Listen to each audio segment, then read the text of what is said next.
Shock Monkey Radio is entertainment for adults, by adults, and the views and opinions expressed here do not reflect upon the sponsors or FXBG Public Radio. For additional information, please refer to the United States Bill of Rights. Stand warned.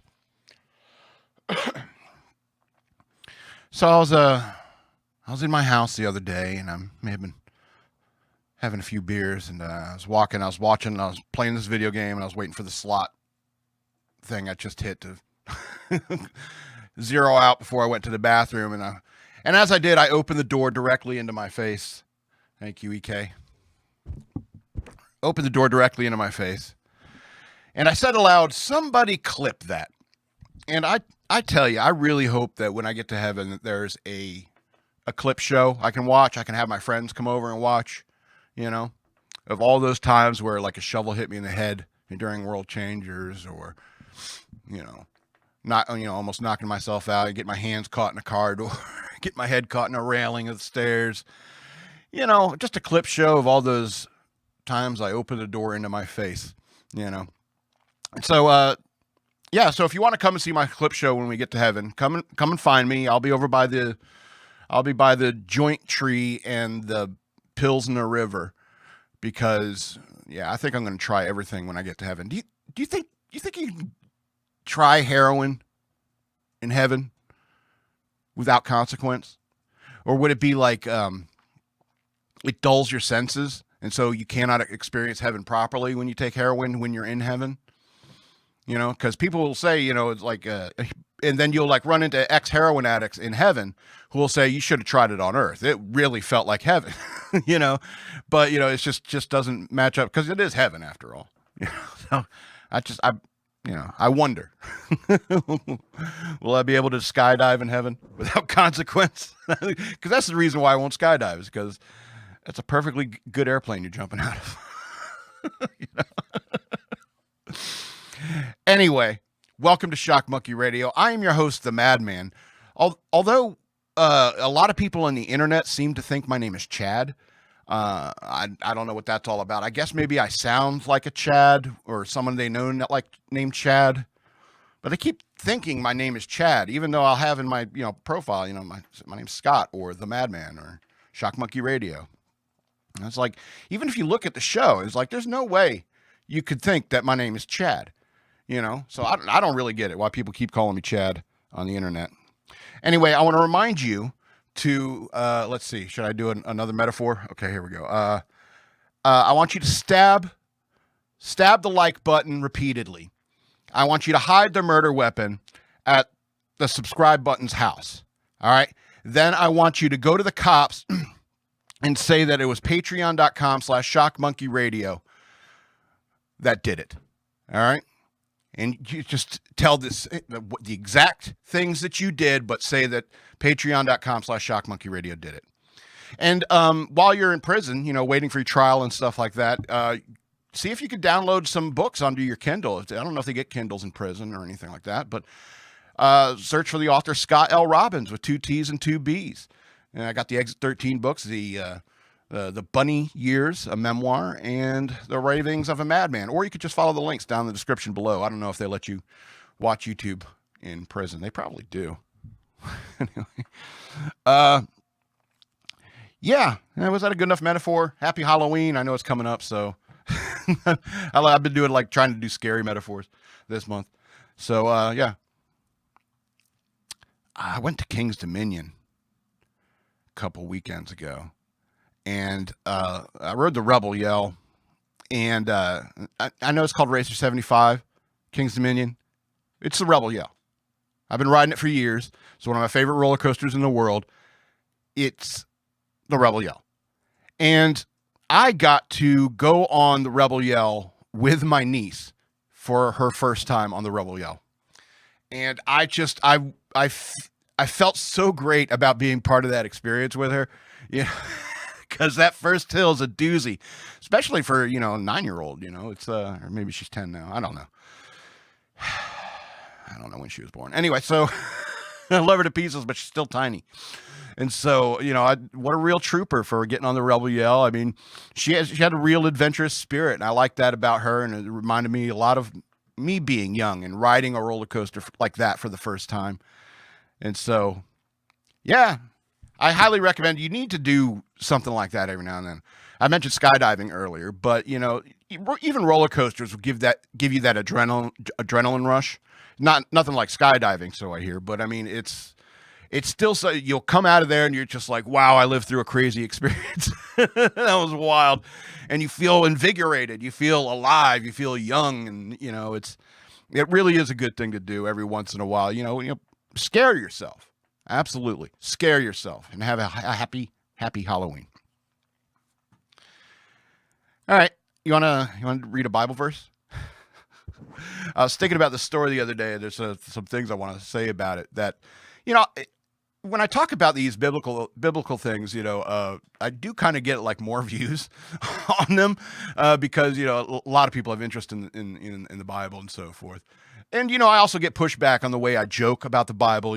I take it all very seriously, but, at the same time, I want to make it relatable and, have fun with it just as I do everything. I mean, I understand the point that Jesus is trying to make in this story, but let's have some fun. So this is from Luke's chapter 7, verse 36. All right, this is where I'm starting. When one of the Pharisees invited Jesus to have dinner with him, he went to the Pharisee's house and reclined at the table. A woman in that town who lived a sinful life learned that Jesus was eating at the Pharisee's house. So she came there with an alabaster jar of perfume. As she stood behind him at his feet weeping, she began to wet his feet with her tears. Then she wiped them with her hair, kissed them, and poured perfume on them. When the Pharisee who had invited him saw this, he said to himself, if this man were a prophet, he would know who is touching him and what kind of woman she is, that she is a sinner. And Jesus answered him, Simon, I have something to tell you. Tell me, teacher, he said. 2 people owed money to a certain moneylender. One owed him 500 denarii, the other 50. Neither of them had the money to pay him back, so he forgave the debts of both. Now, which of them will love him more? Simon replied, I suppose the one who had the bigger debt forgiven. You have judged correctly, Jesus said. Then he turned towards the woman and said to Simon, do you see this woman? I came into your house. You did not give me any water for my feet, but she wet my feet with her tears and wiped them with her hair. You did not give me a kiss, but this woman from the time I entered has not stopped kissing my feet.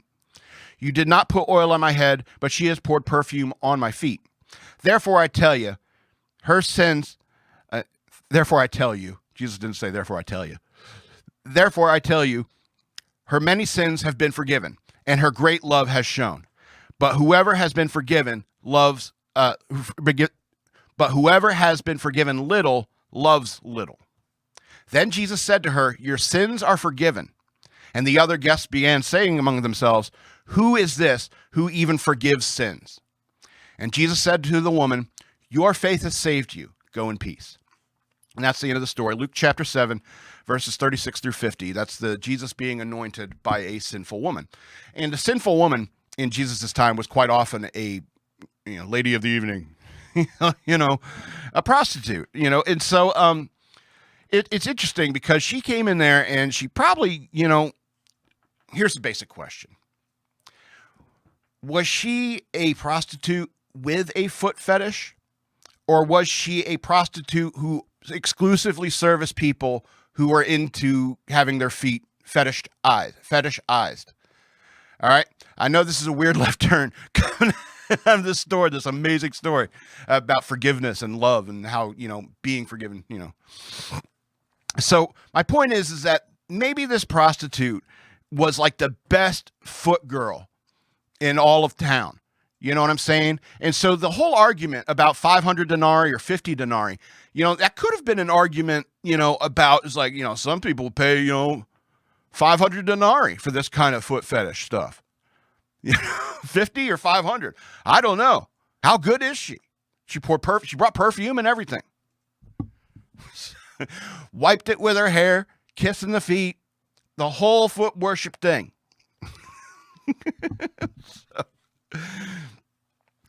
But this is what's funny is that because I'm pointing at it like an absurd, modern thing that people back then probably didn't even.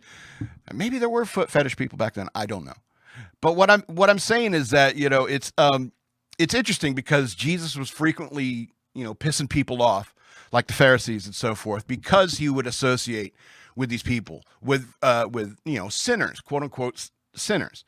And so, but Jesus, being Jesus, knows that everyone's a sinner, and it's ridiculous to even think of yourself as, more or less sinful than anyone else. And so, I mean, and this is like Jesus's whole attitude about this. And Jesus was, pissing these people off because he is saying things like, you are forgiven, for just being kind, to these people, and so he's saying you are forgiven. And then he would say, your faith has saved you. He was notorious for saying this. Your faith has saved you. And that was a way of like, it's you, it's not me, but they ended up crucifying him anyway. You know what I mean? So, I mean, he's been, irritating people with this kind of thing, but it really is like your faith is, is what it saves you. Jesus, and what he did on the cross, giving himself up for our sins has made it so that woman's faith could save her soul. And that's pretty amazing. Even though I had to make a stupid foot fetish joke about it.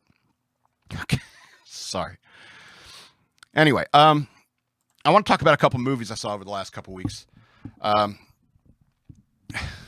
First, they're both okay movies. I give them both like 8 of 13 stars. That's why I'm talking about both of them today, because they both fit the same category. And the first movie I saw was Rookie of the Year. Now, this is an absurd story about some little league baseball player who isn't very good, and he ends up breaking his arm, and he has to like wear it in a cast for a couple months like this. But the tendons heal too tightly, and so now he could throw a 200-mile-an-hour fastball. And of course he gets drafted by the Cubs. This little league age kid. And it's really a little league level, emotional, a little league level love story to baseball. It's especially because they used the Cubs, and this movie was made before the Cubs won the World Series. And so in the last scene, he's wearing the World Series championship ring with the Cubs. Anyways, so I mean, it's a really a great love story, and I think that Daniel Stern, from Home Alone fame, his performance in that was absolutely riotous. Constantly getting stuck places. He's a pitching coach, but he never tells anybody about anything about pitching, and he's always getting locked in places. It's great. Daniel Stern is an excellent comedic actor, and I think he really shines in this movie. And Gary Busey also shines in this movie because he's playing this closing pitcher at the tail end of his career, and this kid comes out of nowhere. It's a classic, rookie and seasoned old salt kind of story.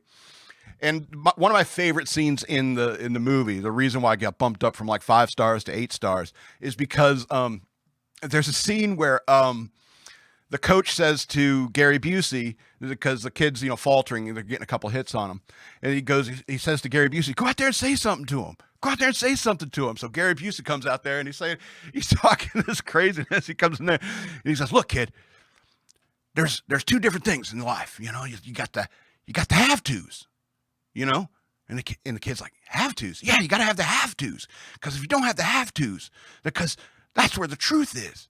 All right. And he slaps him on the shoulder or something like that and walks away. I don't know. I can't remember what exactly he said, but it was something like that. And he walks away.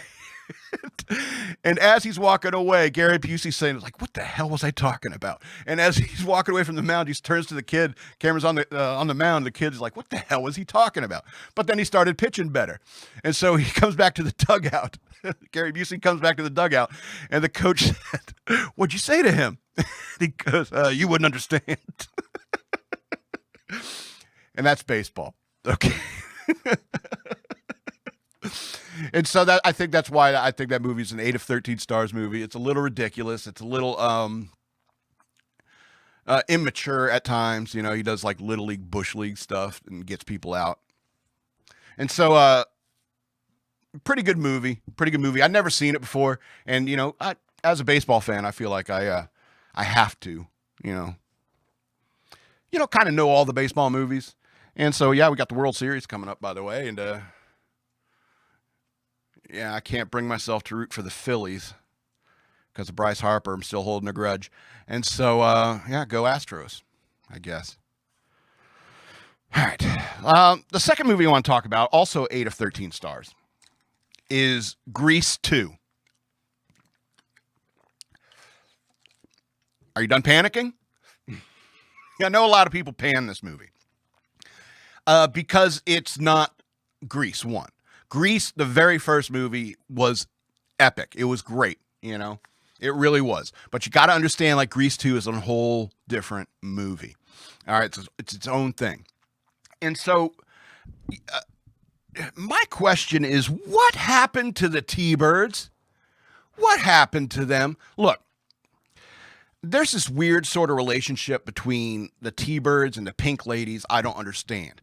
All right, the T-Birds and the Pink Ladies apparently, are only allowed to date each other, which is a weird rule to have. I know the 50s were weird, but were they really that weird? And so, but at the end of the year, John Travolta and all his buddies, they pass off the T-Birds gang or whatever it is to like the juniors that are going to be seniors the following year, and the Pink Ladies pick is like, oh, like, who do you like? And so they got to figure out who likes who and who are the cool enough to wear a T-Birds jacket and all that. And then they like pass it down to the next generation of T-Birds and Pink Ladies. All right. Now, here's the thing. The juniors coming up after the class of Travolta and Olivia Newton-John, God rest her soul. All right. That class, all right, they were the juniors, and they're apparently like bowling. That's what they were into. The junior class that year was into bowling and participating in the talent shows. Luau's. You're going to come out of a luau with a cigarette in your mouth and a switchblade comb, comb your pompadour, thinking you're cool with a lei around your neck. I don't know what happened to the T-Birds, and the whole like conflict in the movie is this dude, Michael, trying to get with Michelle Pfeiffer, and who can blame him? Because she, in that movie, is sexy as hell. But I mean, it's, he's trying to get with her, but he's not a T-Bird, right? And he figures, I got to get a motorcycle. I got to learn motorcycles, except with a British accent. I got to learn motorcycles. And so he learns the motorcycles and everything, learns how to ride, and becomes the cool rider that she directly told him she was looking for. And everyone's like, who's that guy? And it's like, are you kidding me? Are you kidding me? He asked you out like repeatedly, and then finally you burst into this impromptu song about how you want a cool rider. You start going off on this song, and you're so caught up in the song that even after you tell him straight up, I'm looking for a cool rider, that you leave him, and he goes to look for motorcycles, and you keep singing the song. You find some empty warehouse with a giant step ladder and climb up on that and suggestively ride it. Because you want to see OOL, a cool rider. That's probably the best song in the movie.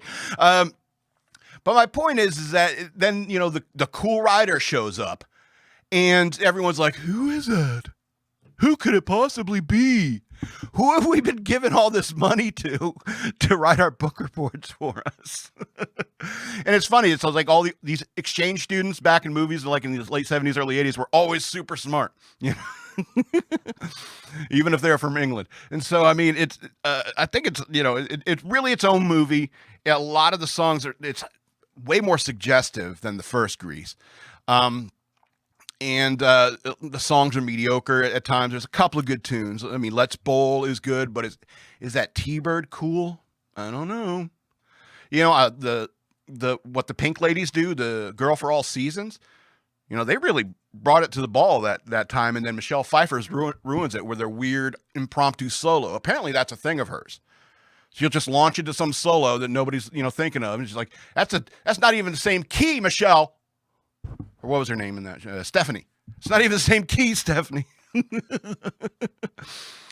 But here's the interesting thing: is like, if you wanted to make Grease 2 even cooler, you actually kill Michael.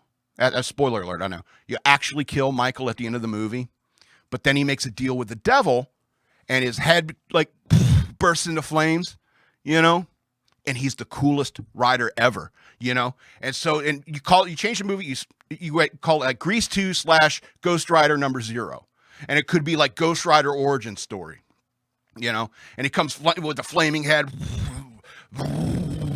Riding through the luau with his demonic motorcycle and his chain, just whipping the hell out of these T-birds. And it's like, you don't deserve to wear that jacket. And I think the funniest moment in the movie is right at the end when the leader of the T-birds, I forget the guy's name. They're so irrelevant. And so they find out it's Michael being this cool rider who's a badass and stuff like that. And he wants to date a pink lady, so they got to make him a T-bird. And he just yells, jacket. And literally some guy from the props department off camera says, one T-bird jacket, and throws it to him so he can give it to Michael and let him be part of the T-birds. But I think my idea for Ghost Rider #0 is really could push Grease 2 to like 11 of 13 stars, maybe 12 of 13 stars. But here it is. But as it is now, it's only 8 of 13 stars. So I just wanted to talk about that. I might clip that. I remembered way too much of that song.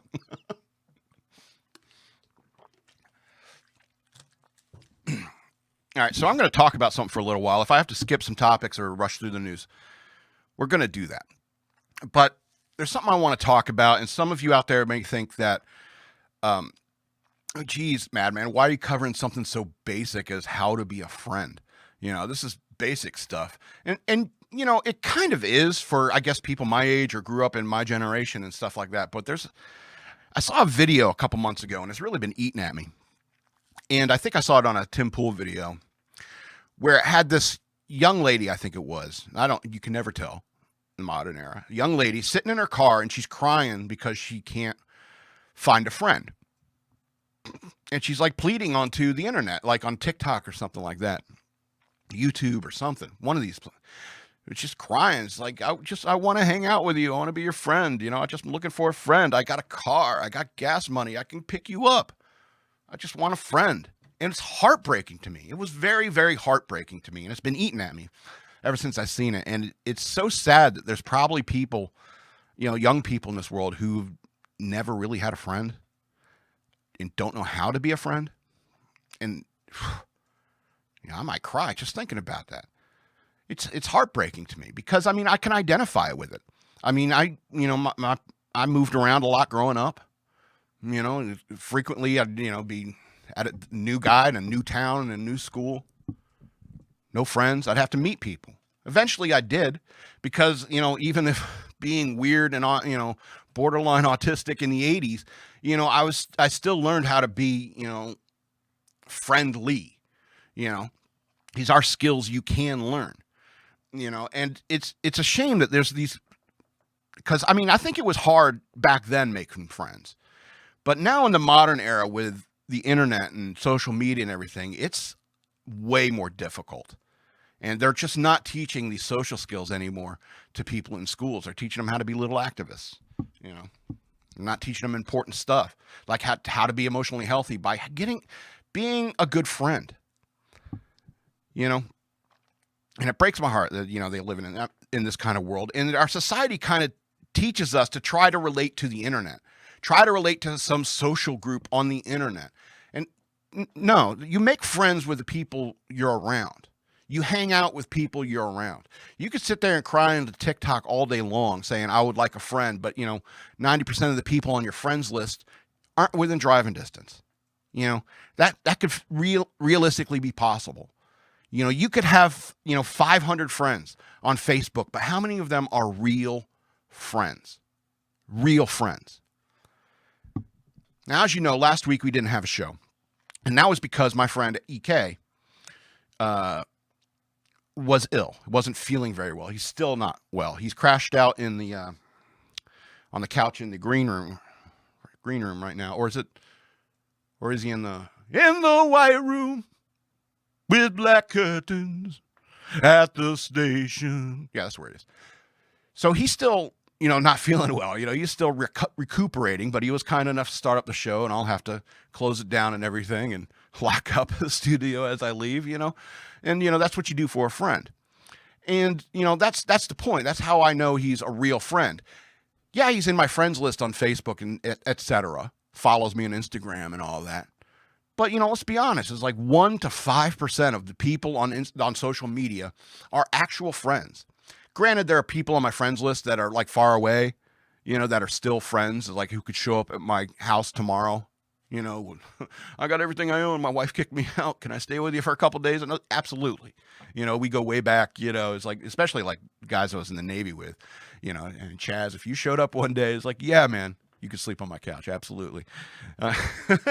It's these friends I haven't seen in, decades now, and so, I mean, and that's kind of the point of what I'm getting at, is that I learned how to be a good friend, and that has resulted in me having good friends. All right. And let me give you one friend relationship I have as an example. And that's my friendship with EK the DJ, who runs this. All right. He runs FXBG Public Radio, and Shock Monkey Radio is mine. It's just, one more client for him, really. But we're friends. And when we met, we were both not in their best points of our lives. I was when I first met EK, I was incredibly disenchanted with the world. I was cynical. I was drinking way too much, and I was furious at the injustice and evil of the world, and it showed. I was an awful person. I think he was having some problems too, he had like family issues and stuff like that. And so I'm not going to put him on blast, but I mean, he had his own problems too, and he's improved as a person since then, just as I have. And a lot of that has to do with the fact that we had become friends. Even though we were so vastly different when we first met, we argued about a lot of things. We argued about politics. We argued about music. I think he has awful taste in music. However, we do have some overlap. Now, that's one topic I can always say, that if you want to make friends, learn about music. Everyone loves music. Everyone has a favorite style of music that they like listening to. And if you know enough about all types of music, you can ingratiate yourself to anybody. You're just like, oh, you like jazz? Oh, you like rap? Oh, you like, what is it? Like ska? Whatever. You like big band era? Whatever. If you know a lot about music, that means you can have like a conversational with anybody that you meet, And that's how you make friends. You make friends by having common interests. And yeah, EK likes that really crappy early 2000s rock, that was all that whiny rock that was out back in the early 2000s, and I just spit on it all day long. We still agree. We have some overlap in our there's like classic rock. He's still into classic rock. There's some overlap. And so we have common ground to talk on, and we kind of focus on that. And he starts to bring up have you heard this song? And he played some song for me. And because he's my friend, and because we respect each other, he will play the song for me. I will listen respectfully, even though I hate it, and try to analyze it in a way so that I can have a conversation with him about that song afterwards. He plays the song, I'll listen to the song, and I'll comment on it, even though if I said this, well, first of all, it's awful. But I will say, I really like that guitar solo. It was like that, and that line was very poetic. I did like that line, or something like that. And the reason why EK would share his interest in a song he knows I won't like, the reason why he shares that with me is because he respects my opinion and just wants to bounce ideas off me or bounce his opinion off of me. And that's part of being a friend, is having honest conversation with your friends, giving your honest opinion so that you can grow. It's like dueling, you both become better, and you have to, if somebody is sitting there talking, sometimes EK will go off on these conspiracy things, and I'm just but it's something that interests him intellectually, and he respects my intelligence enough to want my feedback on what the things that he's been thinking about or reading, or the craziness he's been reading on Reddit or whatever. So he respects me to have, give him, an objective, opinion, so that he can, and that's friends bouncing ideas off each other. And that's what friendship is. You find this common ground, you find where you differ, and the lines is like, okay, don't bring that up again, because EK and I would get in awful yelling matches, arguments. But, you come back and you say, and maybe what he did, you think is unforgivable. And you're just like, look, man, friends fight, brothers fight. I think we can move past this. I'm sorry if I offended you. Even if, I'm sorry, even if you think he's 100% in the wrong, because sooner or later there's going to be a situation where he thinks you're 100% in the wrong. And so that's the kind of faith and trade that you make with friends in order to, become better people.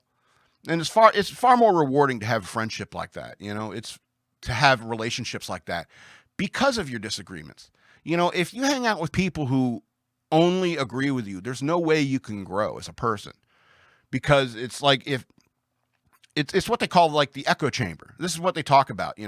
If all of your friends are people who believe everything you do, like down the line, check, and you unfriend people who don't fall into those categories, either on digitally or actually, you know what I'm saying?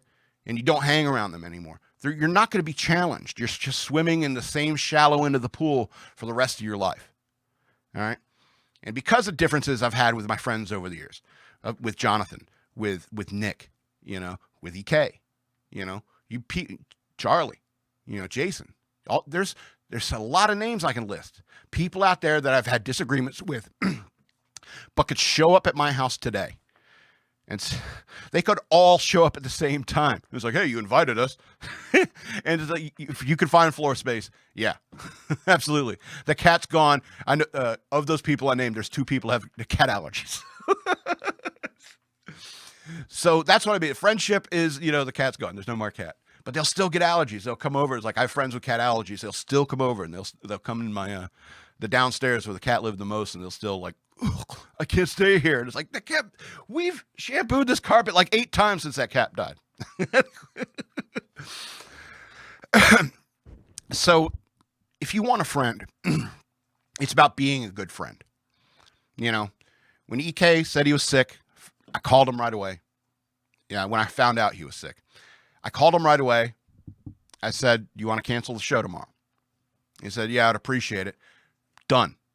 And if I had 1 billion views every single week on this show, I still would have done it. I almost considered not doing the show today because he's still recuperating, like I said, but he was kind enough to come out here because, he's my friend. He cares about me and I care about him, and so, when he was sick, he was like, I was like, dude, do you need anything? And he's like, I could use some like lemon juice. My throat's raw. I could use some Tylenol. I was like, yeah, I'll go get that for you, man. And he's like, and I was like, do you want any sea spiders? And he goes, what? It's like, I could bring you some shrimp if you want. And he's like, I'm not hungry right now, but I'll get to it later. Sure. So, and it's what you do for friends.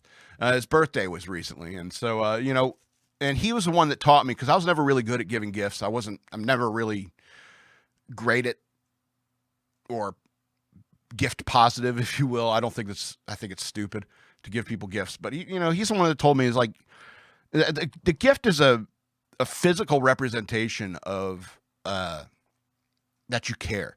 It's like going out.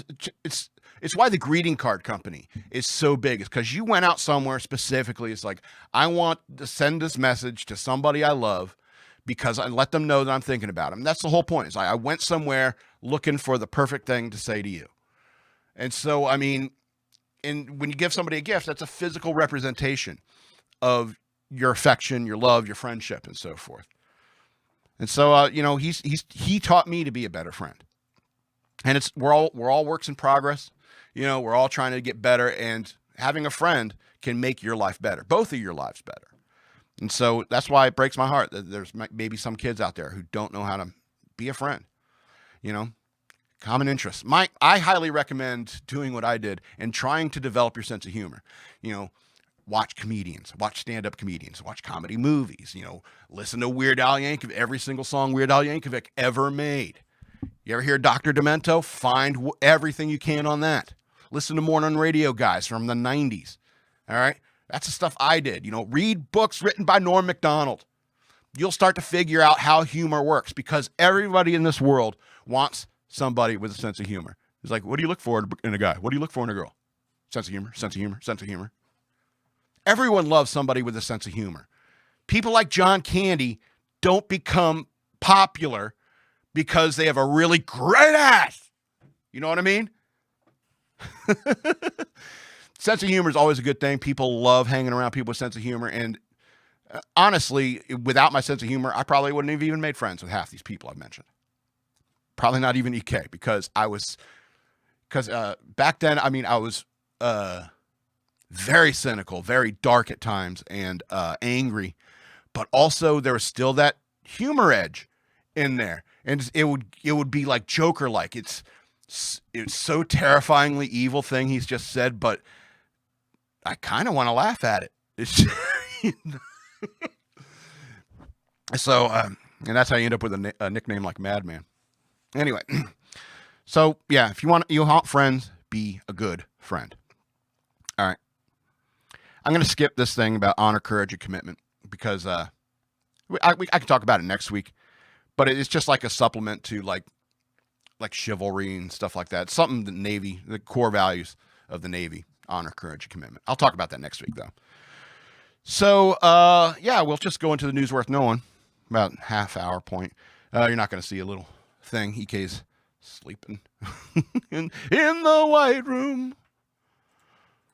All right. So let's go to this first news story here in the news worth knowing.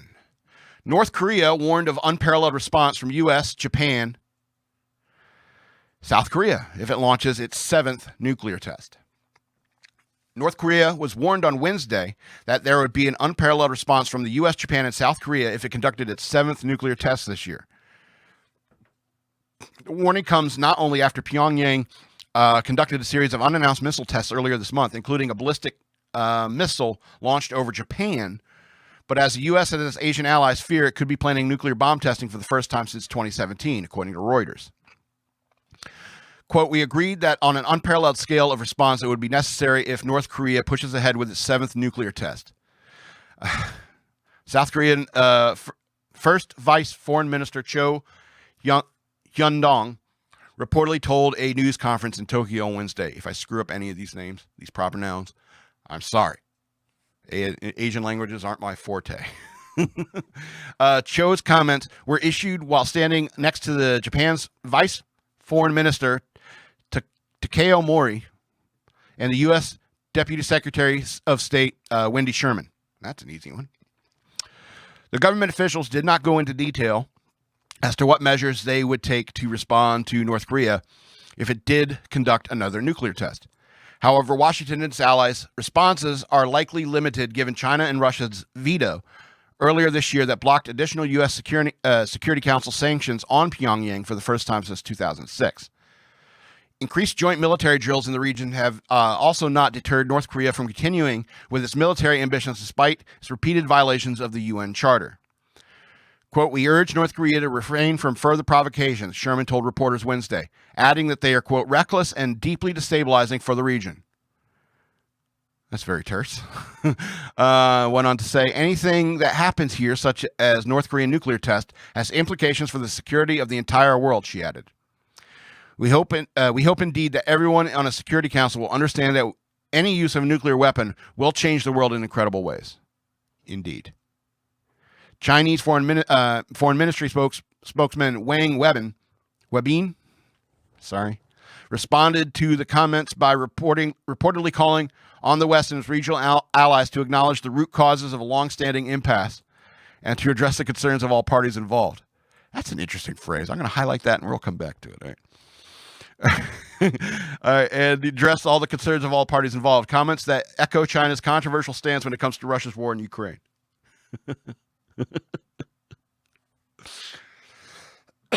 All right, China. What is the root cause of the long-standing impasse?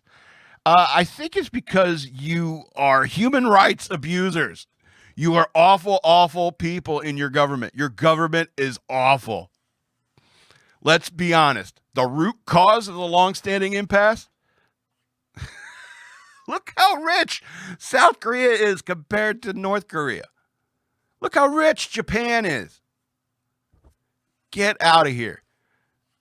Those poor people who live in these countries, and, they're literally being treated like pawns because, they'll be ground zero if if, God forbid, some nuclear war happens. God forbid something like that happens. It'd be pure chaos. The entire UN Security Council. These are all nuclear armed states that have treaties with each other. It's like, if you get attacked by so-and-so, we'll respond this way for you because we're buddies and stuff like that. It's a very convoluted process, but you're talking about all these nuclear armed countries in the world who are just like, if it sets off, it sets off. You know what I mean?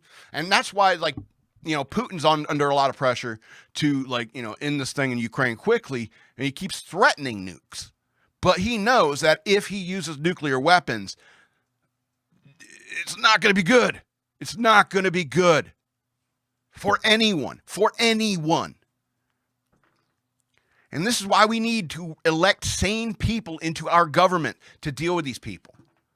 All right? Say what you want about Donald Trump, but he seemed unpredictable enough that make Kim Jong-un, want to meet him at the demilitarized zone. Okay, we do that. Crazy white man, weird hair. Everyone thought he was unhinged enough. The news, the left-wing propaganda news would say, is like, we just don't know. Like, Trump's crazy enough to just start pushing buttons. And that keeps our enemies nervous. Trump never pushed any buttons, never started a new war. But he's the bad one. God help us if it comes down to that. God help us all. All right, let's go on to this next story.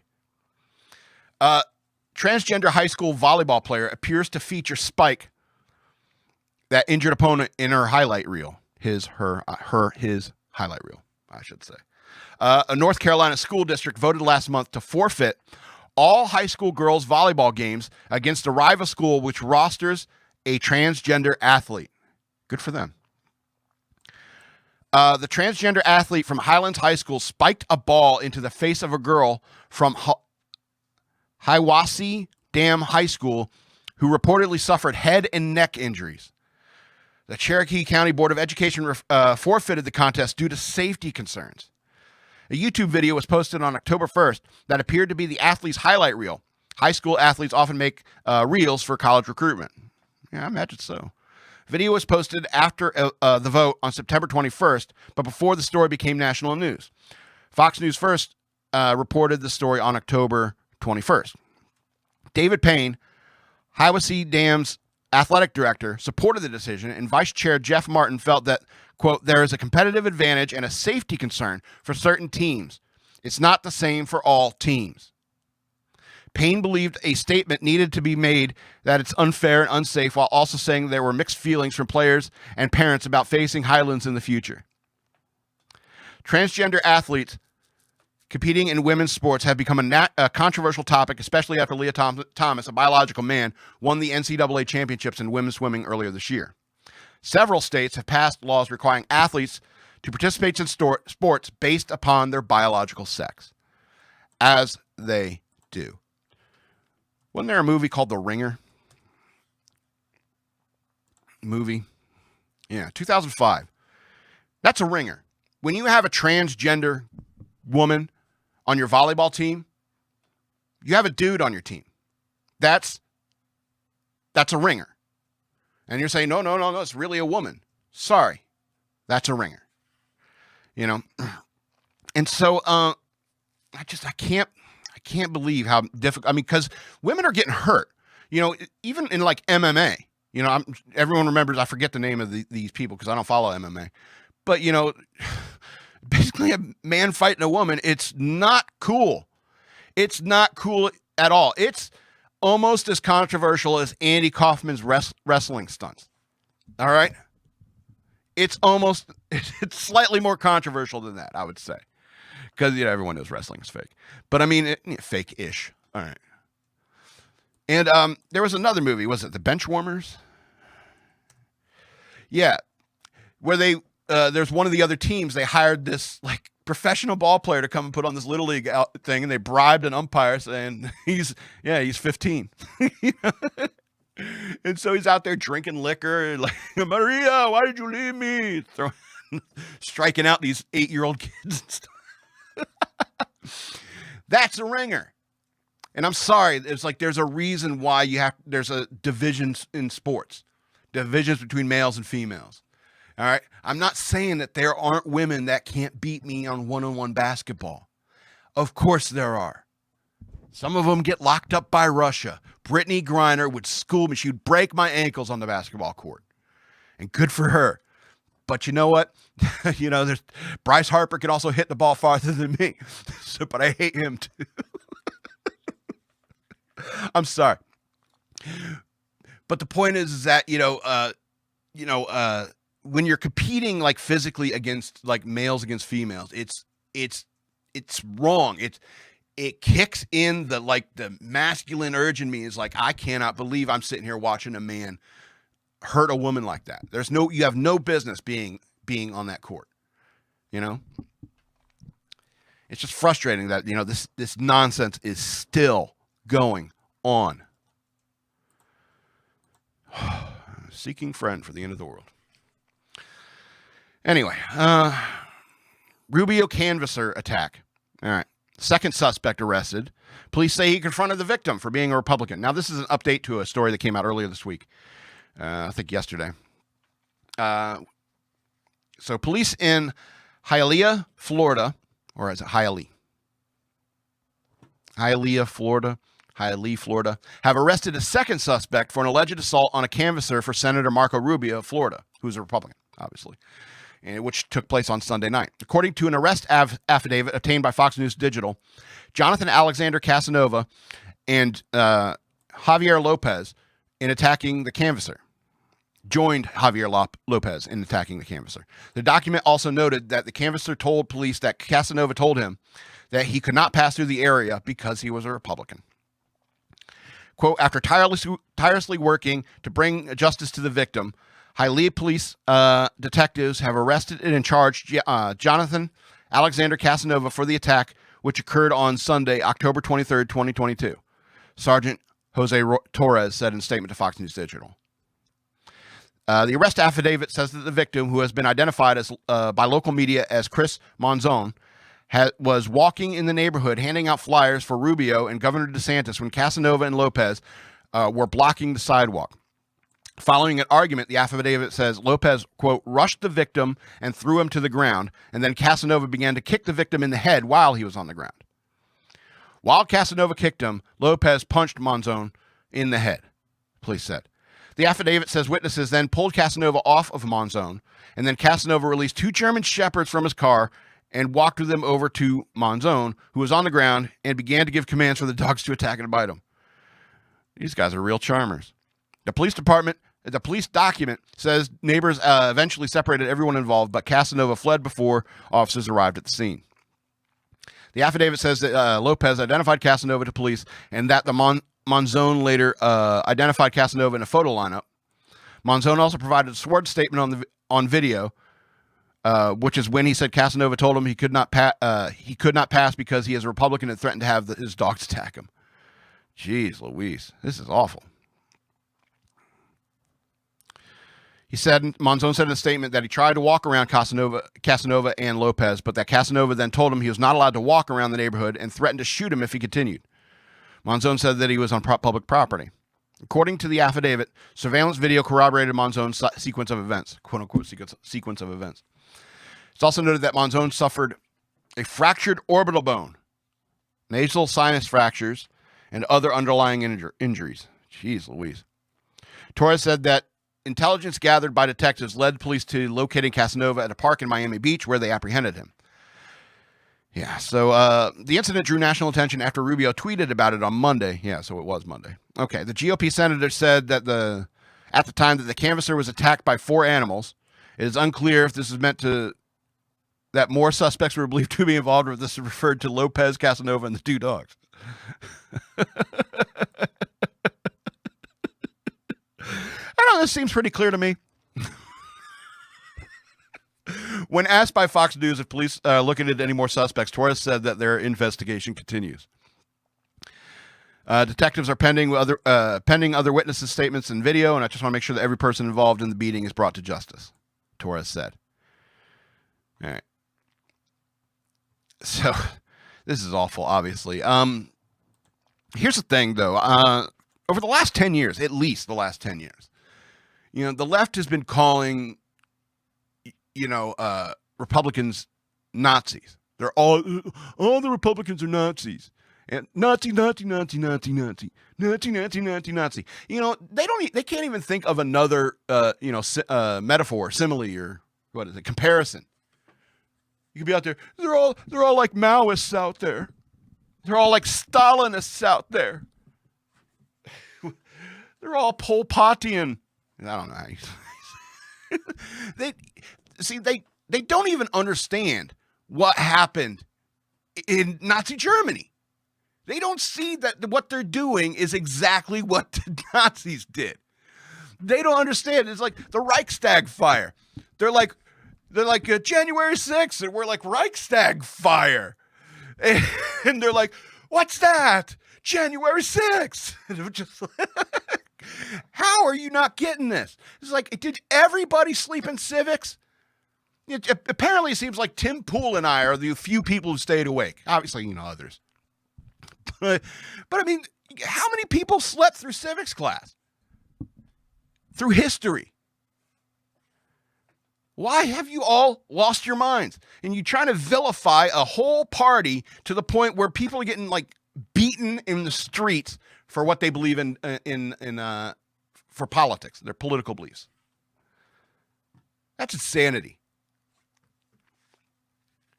Ugh. Let's go on to this next story. Missing Indonesian grandmother eaten alive by a 22-foot python. A 54-year-old Indonesian grandmother who went missing last Friday while collecting rubber on a plantation near her home in Jambi was eventually found in the stomach of a 22-foot python after a 2-day search. Family members of the woman, identified as Jara, called emergency services on Friday evening and started searching through the nearby wooded areas, according to Viral Press. On Sunday morning, a search party found a reticulated python with a large bulge in its stomach. Very suspicious large bulge in its stomach. Oh, Lord. Residents killed the snake and dissected its stomach contents. Everyone was astonished, and it turned out that the woman we were looking for was in the snake's stomach. Anto, the head of the local village where the woman lived, told the Viral Press. Pictures, oh Lord, and video show the concerned members of the search party slicing into the massive reptile's stomach, trying to retrieve the woman's remains. Nah, I don't want to see that, thank you. No one witnessed the woman being eaten. It has been nearly 48 hours since she disappeared. Reticulated pythons are the biggest snakes in the world, and some growing as long as 28 feet and weighing up to 320 pounds, according to the report by the International Union Conservation of Nature. Yeah, I was about to say, this does sound like a very small python. They do get quite bigger than that. But, I mean, it doesn't take much. 22 foot, it's still pretty dang big. And so, the question I have is what happened? Did she get knocked out? Because it takes a while for a python to swallow something that big.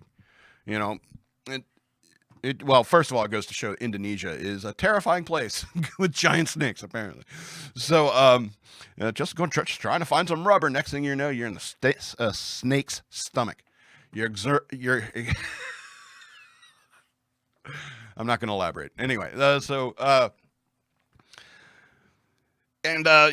it takes a while for a snake to eat, swallow, because it's got to unhinge its jaw and slowly work around. the whole thing. So did she like fall asleep, or did she get knocked out, or have a heart attack or something like that? Who knows? 54. I mean, is it in Indonesia? I don't know. No telling. So, yeah, be careful out there.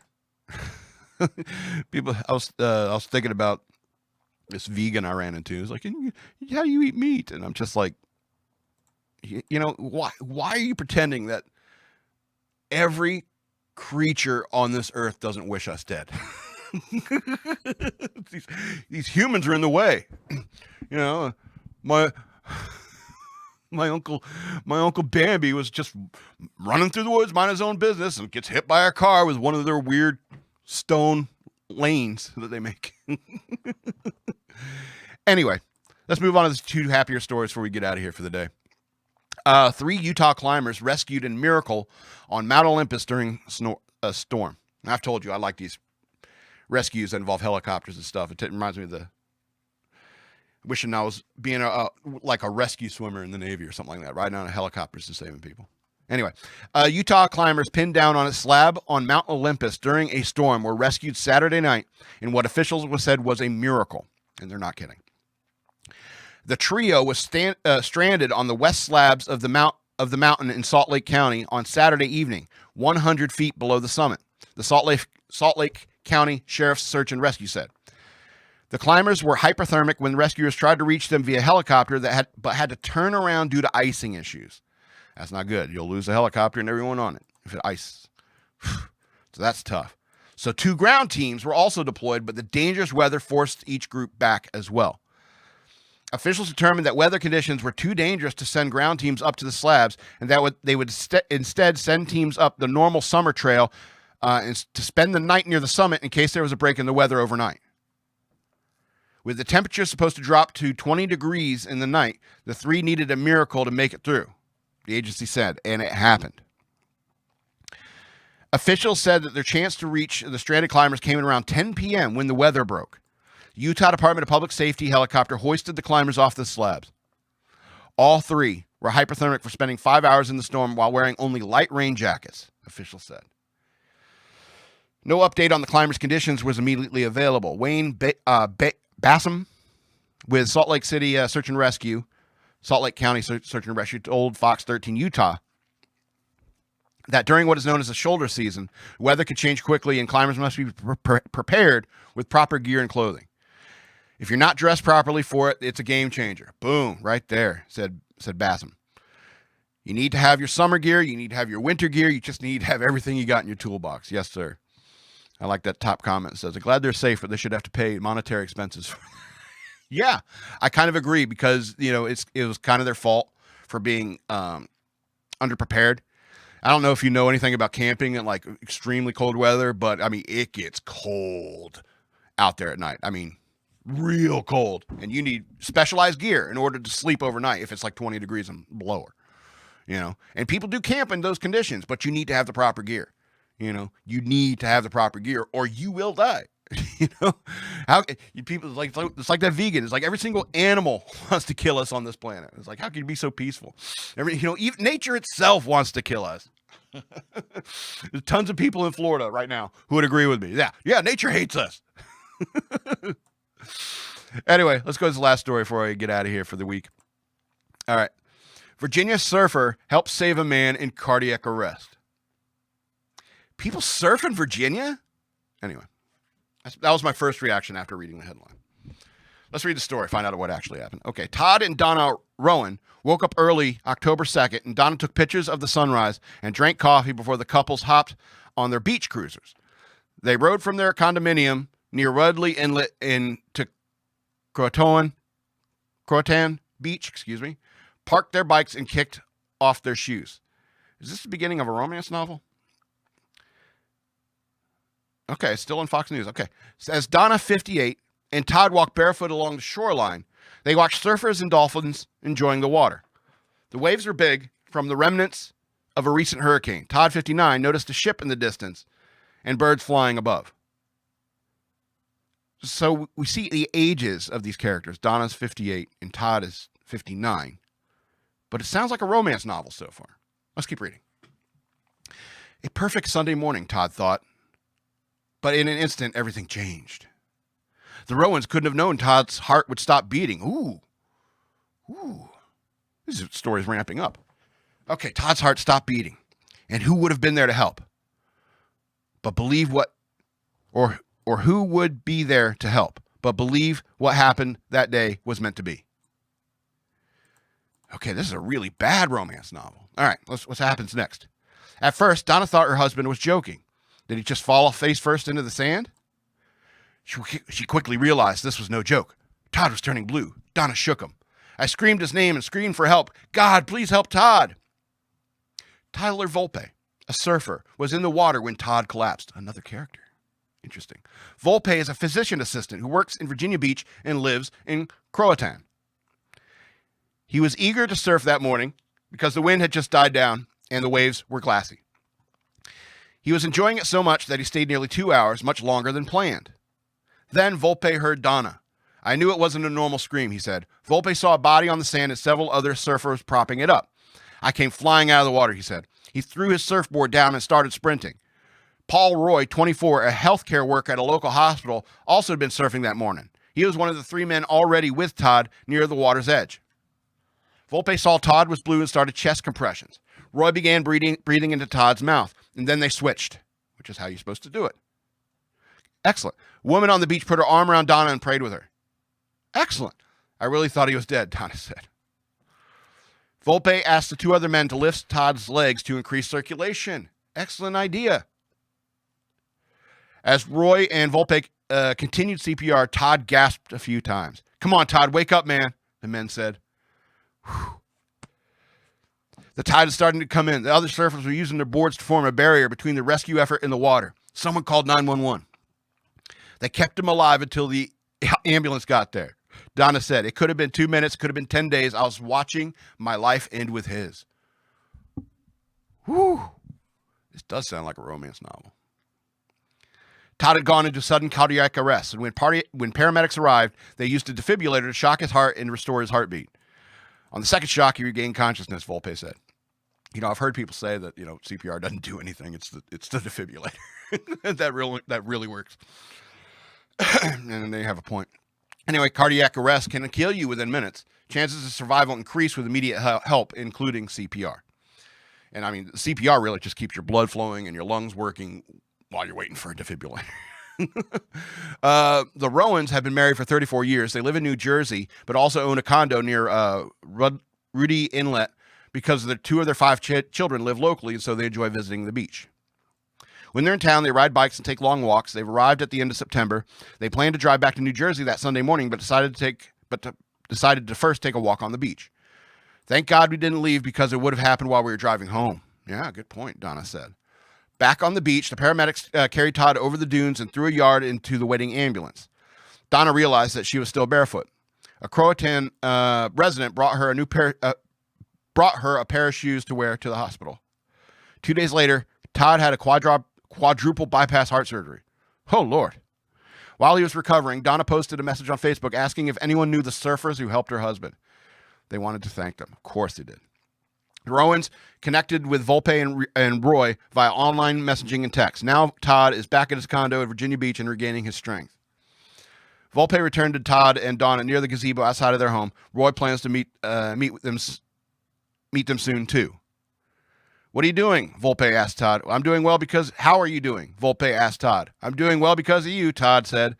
Donna gave Volpe a big hug. Quote, we know God put you there on that beach with us that day, she told him. It could have been a very different ending. Yes. I should probably start reading these top comments. I'm not normally a huge fan of surfers, but great job, guys. He's a medical professional. It's fine with me. What he does for work is he can do whatever the hell he wants in his off time. If he wants to surf in Virginia, let him be. Especially if he ends up saving lives by being out there, by God putting him out there. And I'm with Donna on that. I do believe that God put him there on that day to save his life. But, he could have easily not been there because God puts us everywhere we go. That's just my take on it. But you know what? You got to go out there and help people. You got to be a good person. That's another. I should have mentioned that when it's talking about friendship. It's like if you're a good person, if you're an honorable person, people will like you generally. So this is going to be the end of the show. I can't. The screen died out on me, so I don't even know if I'm broadcasting anymore. So I want to remind you to go to patreon.com/shockmonkeyradio. There's somewhere on the screen. I don't know right now. What is it? The time at the screensaver came up. So I hope I'm still broadcasting. Yeah, go to patreon.com/shockmonkeyradio. Become a patron. I would appreciate that very much. Shock Monkey Radio is all one word, by the way. I have the Cash App. It's over here somewhere. The Cash App is hashtag Shock Monkey Radio. If you want to send me money that way, I would appreciate that. You can follow me on social media. I don't know which side it's on. It's around here somewhere. At DNALETSAW. That's the word wasteland spelled backwards on Twitter. Shock Monkey Radio Redux on Facebook, and at SLRobbins13 on Instagram. You can follow me there. I'd appreciate it. Also, you can buy my books. Buy my books are available for digital download on Amazon.com. Search for the author Scott L. Robbins with 2 T's and 2 B's, or just follow the links down the description below. So this is going to be the end of the show. I'm the Madman. Have a happy Halloween, and I love you.